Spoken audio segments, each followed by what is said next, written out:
লখিমপুৰ চিকিৎসা মহাবিদ্যালয়ত কোভিড পৰিস্থিতিৰ বুজ লোৱাৰ বাবে অসম চৰকাৰৰ শ্ৰম আৰু জনকল্যাণ দপ্তৰৰ মন্ত্ৰী তথা লখিমপুৰ ধেমাজিৰ অভিভাৱক হিচাপে দায়িত্ব পোৱা মন্ত্ৰী সঞ্জয় কিষাণে দিনজোৰা কাৰ্যসূচীৰে লখিমপুৰ ভ্ৰমণ কৰে।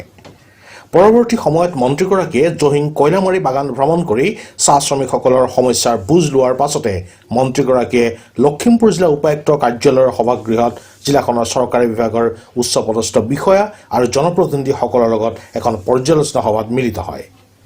এই সভাত লখিমপুৰৰ সাংসদ প্ৰদান বৰুৱা, লখিমপুৰৰ বিধায়ক মানৱ ডেকা, বিহপুৰীয়াৰ বিধায়ক ডক্টৰ অমীয় কুমাৰ ভূঞা আৰু ৰাজ্যসভাৰ সাংসদ ৰাণী নৰহ উপস্থিত থাকে। মন্ত্ৰীগৰাকীয়ে লখিমপুৰ জিলাৰ সৰ্বাংগীন উন্নয়নৰ বাবে চিন্তা কৰাৰ লগতে বৰ্তমান কোভিড-19 আৰু বানপানীৰ সৈতে মোকাবিলা কৰিবলৈ বিভিন্ন পদক্ষেপ গ্ৰহণ কৰাৰ কথাও উল্লেখ কৰে। যিবিলাক আঁচনি ইতিমধ্যে লখিমপুৰ জিলাখনৰ উন্নয়নৰ বাবে লোৱা হৈছে সেইখিনি যাতে সময়মতে আমি আগুৱাই লৈ যাব পাৰোঁ। ৰাহান আহমেদৰ ৰিপৰ্ট, দেশৰ খবৰ, অসম।